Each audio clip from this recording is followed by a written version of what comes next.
لا يزال مرشحو الرئاسة المصرية يتنافسون في ظل تزايد شعبية التواجد الإسلامي، فيما أجلت اللجنة العليا للانتخابات اجتماعها مع المرشحين بعد خلاف مع البرلمان المصري. التفاصيل في هذا التقرير.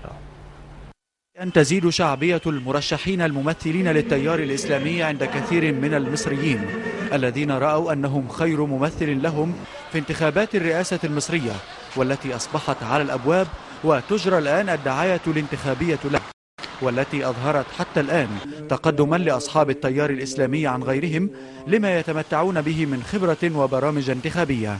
أنا برشح الدكتور عبد المنعم أبو الفتوح لأنه راجل إسلامي مشجع الإسلاميين، على أساس نشوف البرنامج بتاع الإسلاميين. هرشح إن شاء الله الدكتور عبد المنعم أبو الفتوح، لأنه طبعا تيار إسلامي أولا. في منصب رئيس الجمهورية في مصر عبد المنعم أبو الفتوح أنه يجب إعادة النظر في اتفاقية كامب ديفيد، واصفا إياها بأنها اتفاقية إذعان. وأضاف أبو الفتوح أن العلاقة بين الدول يجب أن تقوم على نظام المصالح ووفقا لمبدأ المعاملة بالمثل. جاء ذلك خلال جولته الميدانية التي اشتملت على حضور 3 مؤتمرات انتخابية بمراكز بلقاس وسنبلاوين وميت غمر، وسط تواجد مكثف للمواطنين.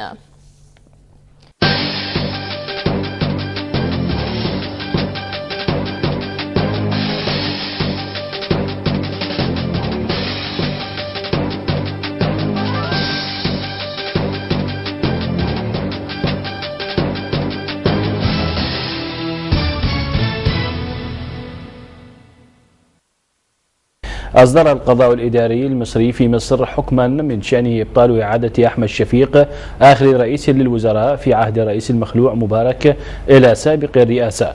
وكان قانون أصدره مجلس الشعب الشهر الماضي عرف إعلاميا بقانون العزل السياسي قد أبعد شفيق من الترشح للمنصب، لكنه تظلم أمام لجنة الانتخابات الرئاسية التي قبلت تظلمه، وأحالت القانون إلى المحكمة الدستورية العليا للنظر فيه. أفاد مصدر إعلامي في دمشق أن نتائج الانتخابات التشريعية التي جرت أمس الأول اثنين في سوريا ستعلن بعد ظهر اليوم.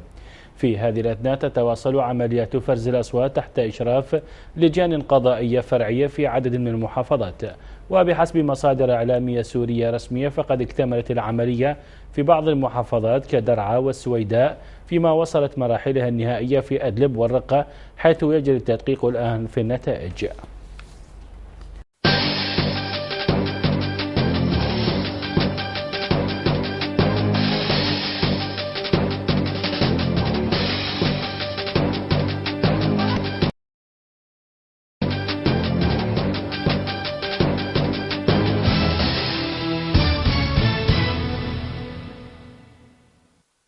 سلطات على دستور قائم، بمعنى أنه الدستور يسبق كل السلطات، ثم بعد ذلك نبحث عن برلمان منتخب، عن رئيس منتخب، عن حكومة تأتي من برلمان أو تأتي من شيء آخر، بناء على بيز أو أساس موجود قامت عليه كل المجتمعات الحديثة وهو الدستور.